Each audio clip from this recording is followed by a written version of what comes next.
Hola chicos, biología 140 y 47.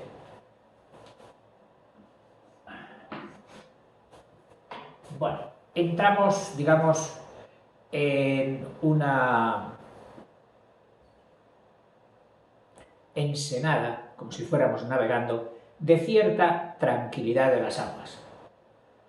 Ya no son las tumultuosas del ADN, de la genética, de las formulaciones y todo esto, no. Es la ecología.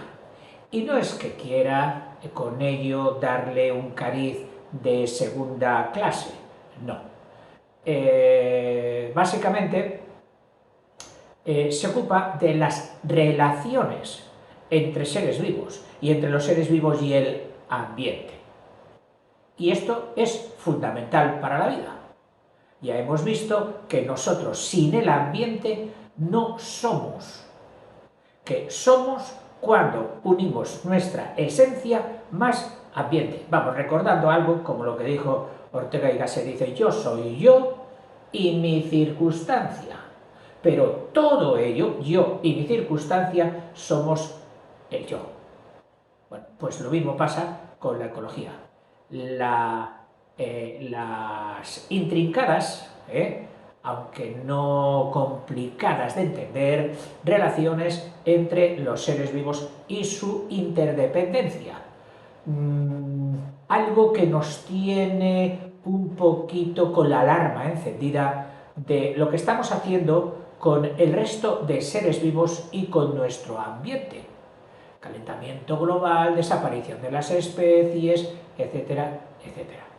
En el ecologismo, como en cualquier teoría incipiente, aunque lleva ya unos años, pues hay derivadas, no sé, espera, más que derivadas, derivas de teorías o especulaciones que llevan por derroteros no sostenibles, no mantenibles. Y eso es lo difícil de expurgar, de decir, hasta aquí sí, pero a partir de aquí ya es una aberración no mantenible, no sostenible.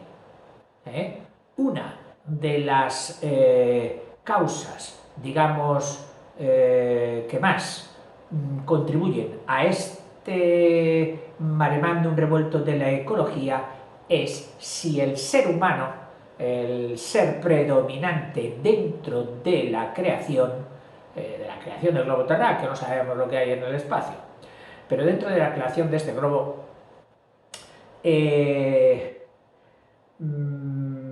hasta qué punto ha de seguir la pauta que le dio origen, porque es evidente e incontestable que el ser humano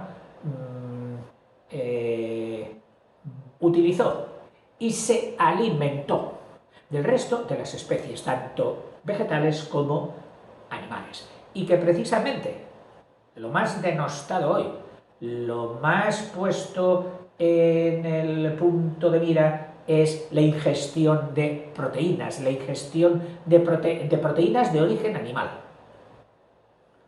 que fue precisamente lo que contribuyó al desarrollo de nuestro cerebro, de nuestro sistema neuronal o nervioso, y que nos supuso la supervivencia y la supremacía. Y luego también preocupa mucho, es decir, si el hombre ha de seguir alimentándose de esas proteínas que le constituyeron, o puede prescindir de ellas, o ha de sacar unos animaloides o unas plantas que den las suficientes proteínas y de todas las clases necesarias para el hombre. El hombre en la creación se manifiesta como un ser omnívoro, es decir, que come de todo, y si come de todo es porque necesita de todo.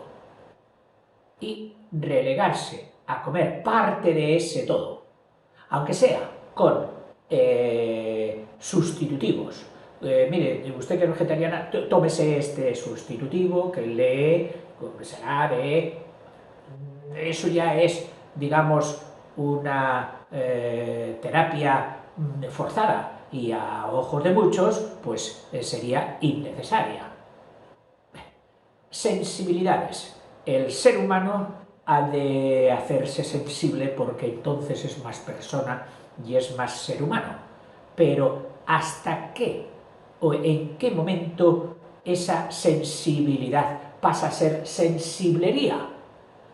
¿En qué momento? Y ahí está también otra de las pautas difíciles de fijar.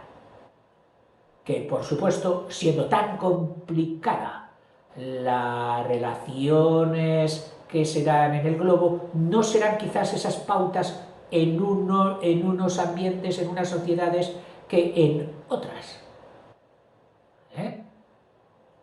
En fin, quizás te advierto que este libro, hecho en los años 70, 80, y alguno dirá, ¡guau, qué atrasado! Y más los jóvenes que al año 80 ya lo ven como la prehistoria. A todos nos ha pasado lo mismo. Solamente cuando tienes mucha edad como yo, pues adquieres otra perspectiva del pasado inmediato. Pero lo que es evidente es que para un niño, cuanto más pequeño es, ayer ya fue hace mucho. Bueno, los tiempos. Pues te decía que este libro fue hecho cuando la ecología no tenía un corpus, una doctrina fijada. Hoy se ha escrito mucho y dentro de ese mucho, pues no nos quepa la menor duda de que habrá teorías y estudios muy sensatos y habrá teorías y estudios muy insensatos. A diferenciar unos de otros. Lo importante es que nosotros oigamos, cojamos ladrillos de una parte, de otra, y con esa pluralidad de ladrillos, hagamos luego nuestra propia opinión, nuestro propio edificio, que al fin y al cabo es la finalidad de la enseñanza, de la instrucción. No seguir a pie juntillas aquello que vimos, sino obtener datos con los que fabricar nuestra propia opinión de acorde a nuestra personalidad. En fin, digresiones de esas que a unos les encanta y a otros les dicen, pero es que deje de enrollarse y vaya al grano. Bueno, pues al grano vamos a ir. La ecología y su problemática, es decir, ya no la presenta como problemática porque cuando salió pegando palo. Uy, esto es un problema, esto es un problema. Por eso la titula La ecología y su problemática.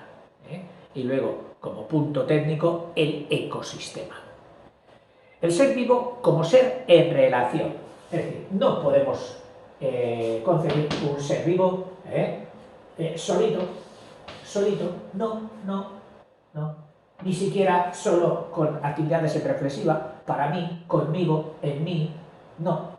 El ser vivo se relaciona con todo ser vivo, con un vegetal, con el aire, con el mar, con... Y a su vez estos se relacionan, es decir, conjuntos de relaciones. Vivan las matemáticas de conjuntos y de relaciones. A lo largo de los temas anteriores, me voy a fijar en el reloj. A lo largo de los temas anteriores hemos ido viendo los distintos niveles de organización. La materia se organiza en distintos niveles. Desde la materia primaria o desde la energía einsteiniana hasta la condensación y formación de la materia, etc., empieza a organizarse allí. Y va logrando distintos niveles. El último, nosotros. ¡Oh, qué importantes somos! Somos el último nivel de organización. Bien.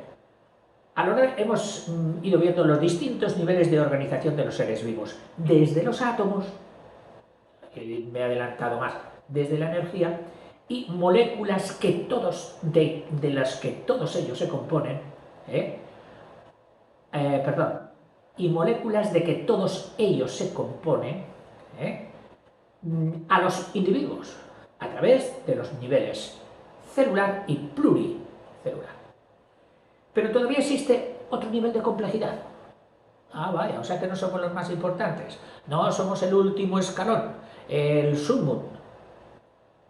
Dice que hay otro. A ver cuál. Dice, pero todavía existe otro nivel de complejidad. ¿Más complejo que nosotros? Ah, ya sé. ¿Más complejo que un hombre? 2 hombres. ¿Más complejo que una mujer? 2 mujeres. Pues por ahí vienen los tiros. Fíjate. Pero todavía existe otro nivel de complejidad, con interés biológico, es decir, que preocupe a la ciencia de la biología y que influya en ella, que es la agrupación de comunidades de organismos que ocupan un ambiente determinado. Claro, si no se trata de un hombre, se trata de una hormiga, pues más complejo que una hormiga, 2 hormigas, 3 hormigas y 4 millones de hormigas. Es decir, las comunidades. La homeostasis en el individuo. Homeo significaba tendencia a la regularidad, a la igualdad, es decir, estasis, a estar igual. Es decir, el hombre necesita estar dentro de unos parámetros. Más de aquí, peligro, menos de aquí, peligro. Tanto en pHs como en temperatura, como en radiaciones, como en todo. Somos de una franja y ese es el homeo. Tenemos que estar ahí. Con un máximo y un mínimo y alternancias, pero no podemos ni bajar ni subir.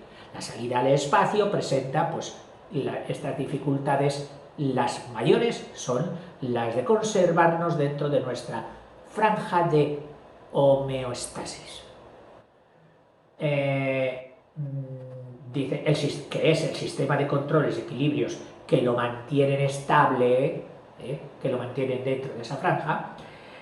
Solo tiene sentido en relación con el medio ambiente en que se desenvuelve dicho individuo, dado que, como ya hemos indicado, todo ser vivo se halla en continuo intercambio de materia. Es decir, ¿en qué consisten nuestras relaciones? Básicas, las más básicas. No en amar, en querer, en enamorarse, también, pero las más básicas.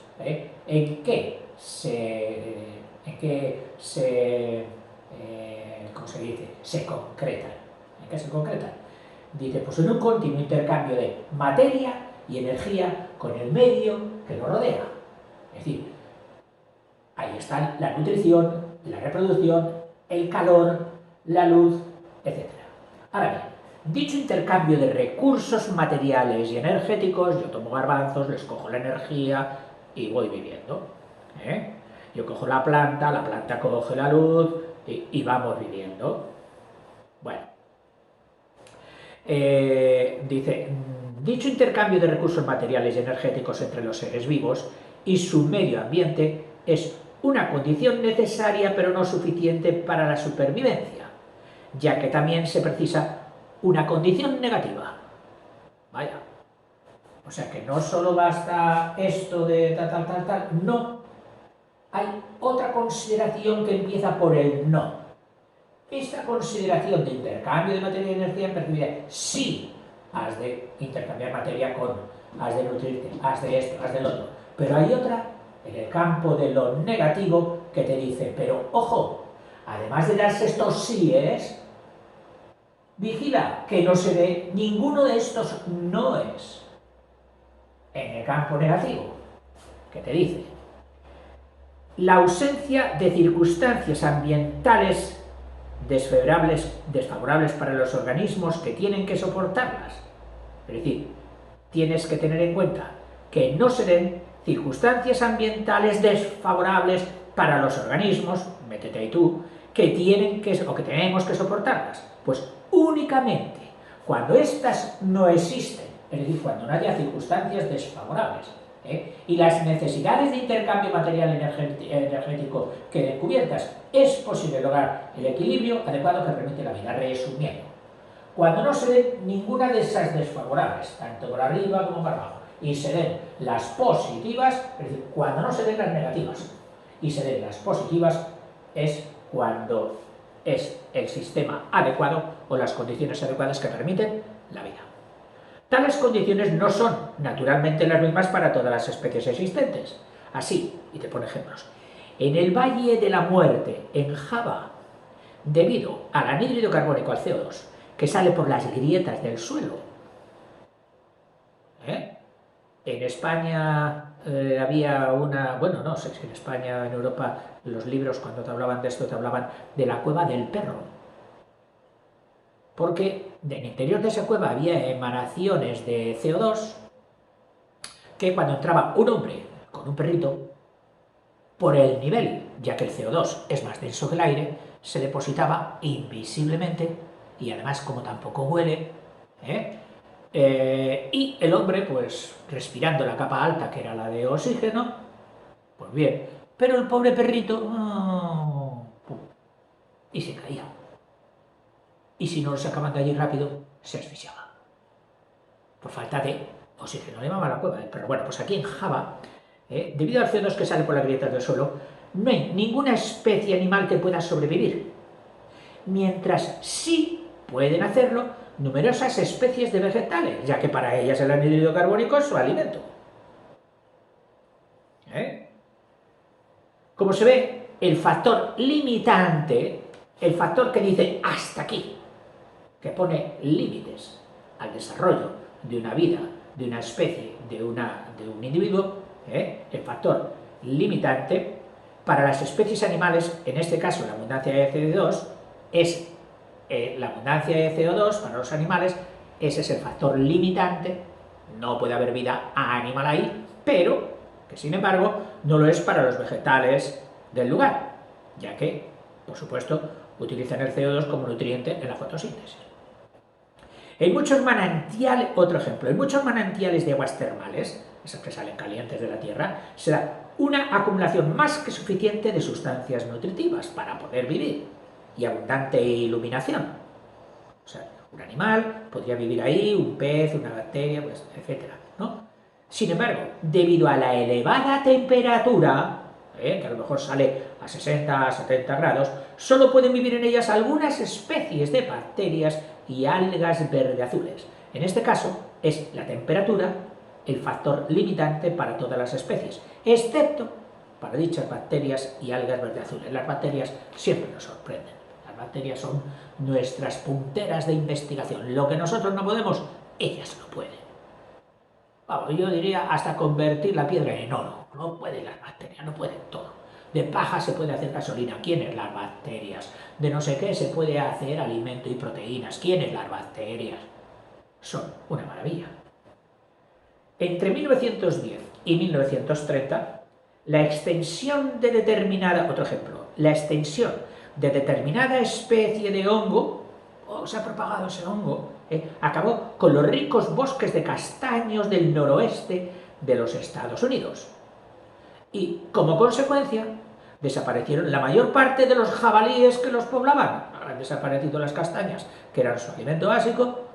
Adiós esos jabalíes. Aquí, la existencia de los hongos, productores de la enfermedad en los castaños, es un factor limitante para dicha especie, para los jabalíes.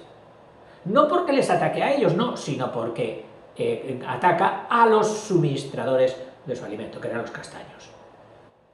Dicha destrucción acarrea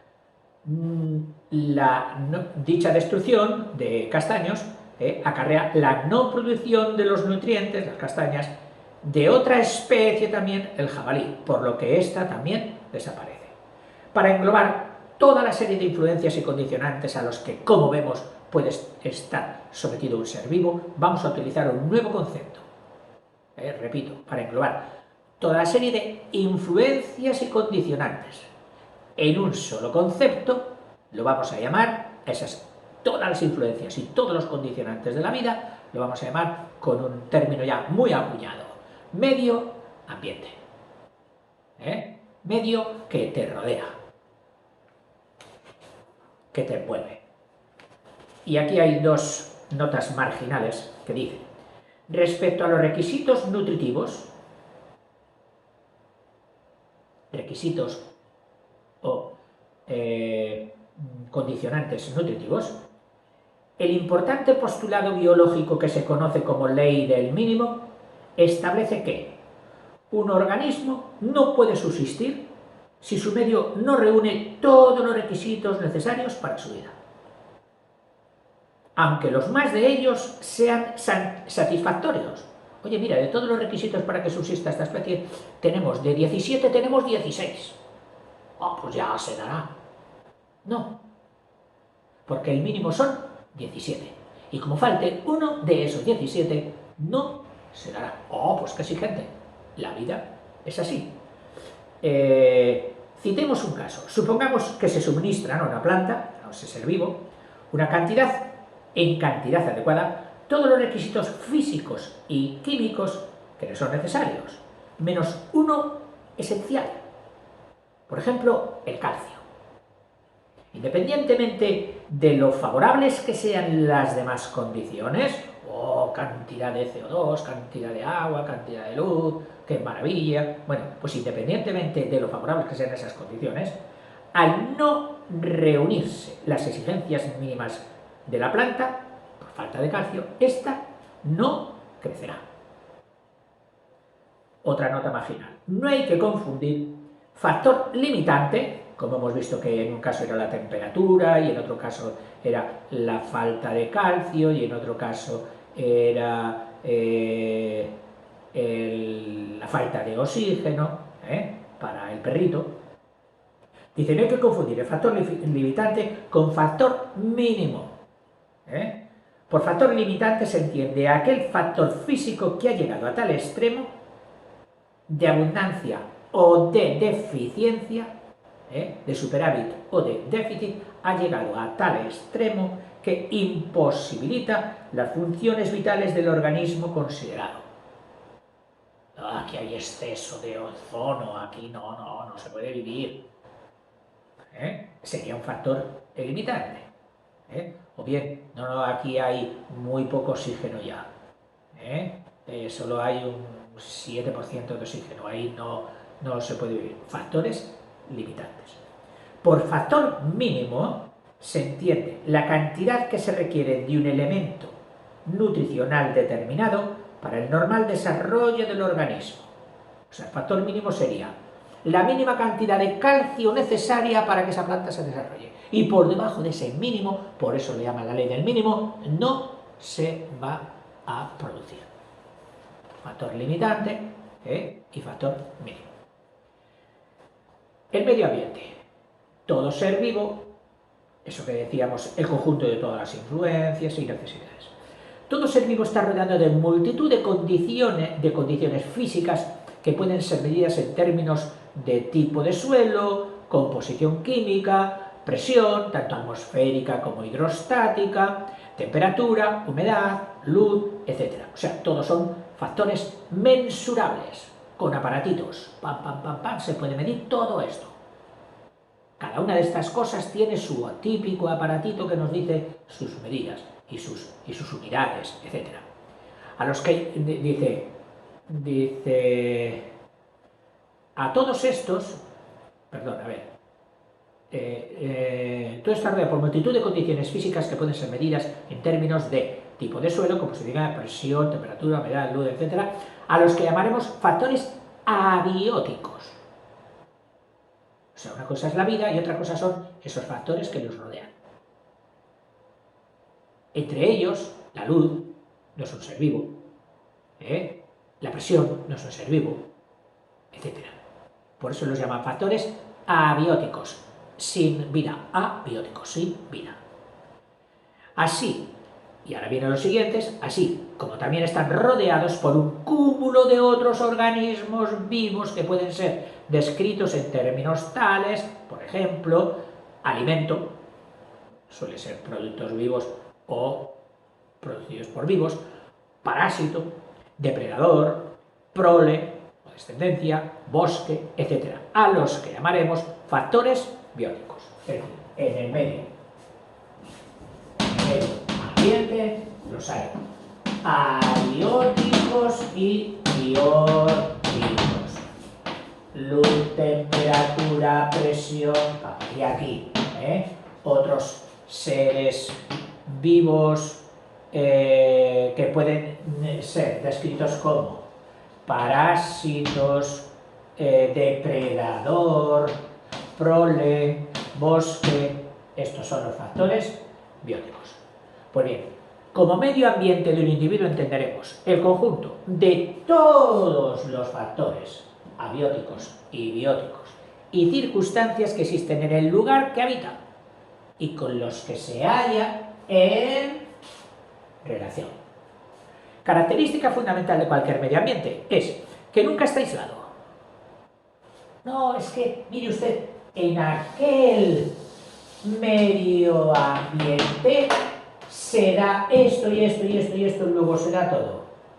Ojito, que ese medio ambiente no es un conjunto cerrado, no. Ese medio ambiente está intercomunicado con otros ambientes. Es decir, un medio ambiente nunca es un conjunto exclusivo de operaciones solo internas. No. Tiene también operaciones externas, como las mates. Dice que medio ambiente es que nunca está aislado, ya que muchos de sus factores se interrelacionan o coinciden, es decir, su intersección es que este factor es no solo de este medio ambiente, sino que también es de este otro medio ambiente. O se interrelacionan o coinciden con factores de otros medios ambientes, de otros individuos próximos. Bueno, hasta aquí ha sido una introducción para la ecología. En el vídeo siguiente ya nos lo titula la ecología, con letras mayúsculas, y entonces ya creo que merece la pena hacer aquí una pausita, un punto y aparte, y continuaremos. Hasta ahora, chicos.